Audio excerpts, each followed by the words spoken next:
Hello, ladies and gentlemen. My name is Tim Gagan, and I'm a lawyer in Quebec. What you're going to be watching today is for legal information purpose only. It does not constitute a legal advice. If you have a real case, if you need a real legal advice, please contact your lawyer. If you need more information, here are several useful links. If you need a lawyer and you don't have a lawyer, please contact the Law Society of Quebec, Barreau de Quebec, and they will help you to find one. Defect. Latent. Something not apparent and something rather grave. In reality, usually it's something uncovered when you start reparation with your new property or newly bought property. For example, you remove floors, or you just open your walls, or you want to bring up some new electricity wiring, or the property was bought in summer and then winter comes or rains start, and now you see that the roof is leaking, or that the plumbing is cracked and leaking, or it could be, or something is frozen, and so on and so on. So usually what you find there, first of all, it's not immediate, and second, usually you do something about finding. And if that's the case, if everything looked good on its surface, and only when you started to remove parts of your property to uncover something, to get somewhere, using tools and maybe some workers around, and then suddenly you have uncovered something, then most probably it's a latent defect. So that you can be sure about. But again, you have to collect documents about the fact that you now have uncovered it, that you saw this, and this, and if you were not sure about the nature of that stain or that stain, that you invited people who would know and leave some document about that. And definitely you should not start repairing that and finish repairing that before you have done something about, like, claiming your money from the seller, because then how would you prove that it was not this way from the beginning, or that it was really like this big of a problem, not that small of a problem.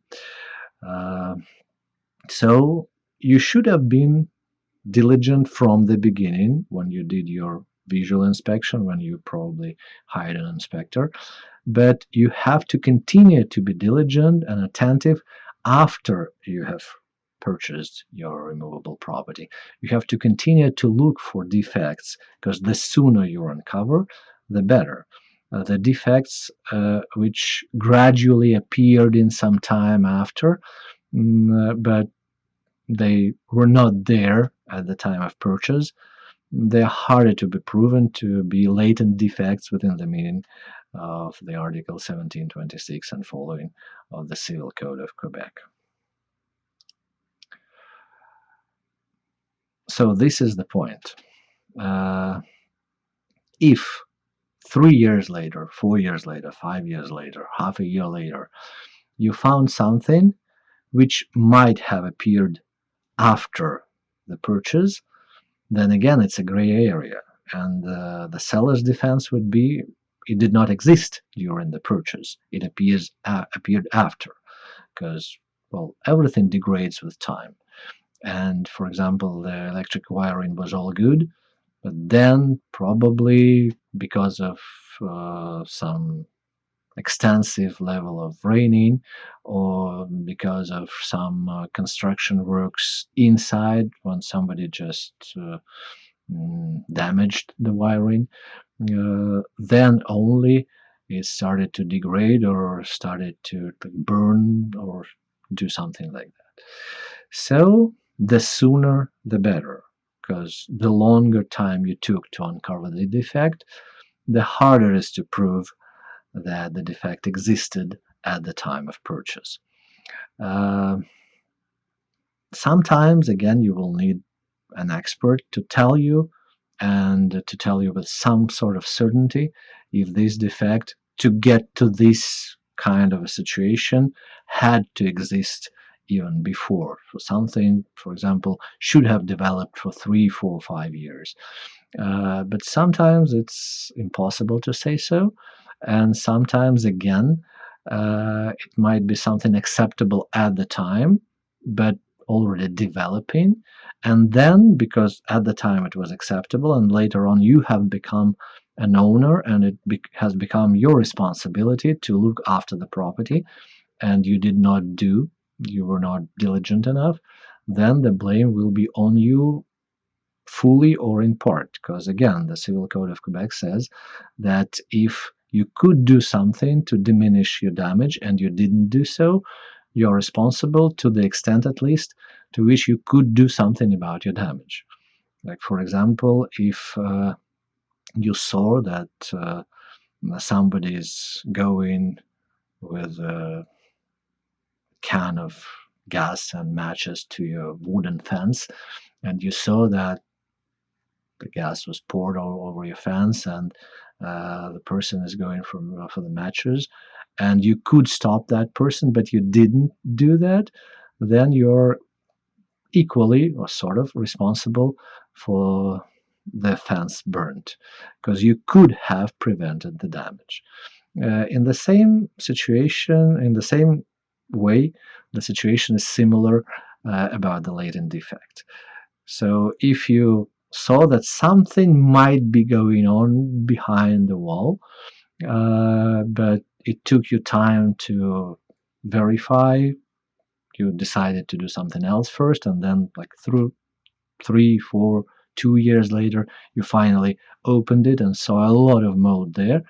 Well, it's a possibility that it was less before, but you let it grow for 2, 3, 4 years, and your seller is not responsible for that outcome.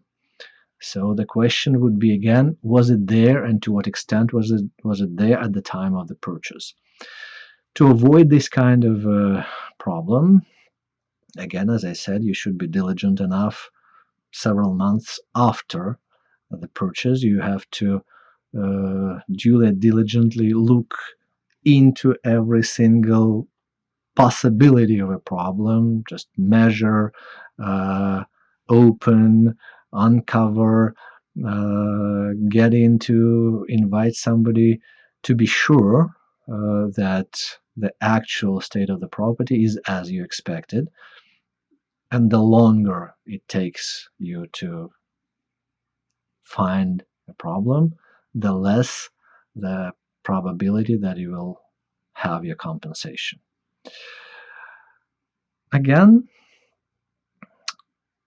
the courts, in many, many cases, they note that you are responsible for your property, and you're responsible to be serious and diligent about your property. So once you got it, keep it in good condition, and for that you have to understand what's the condition.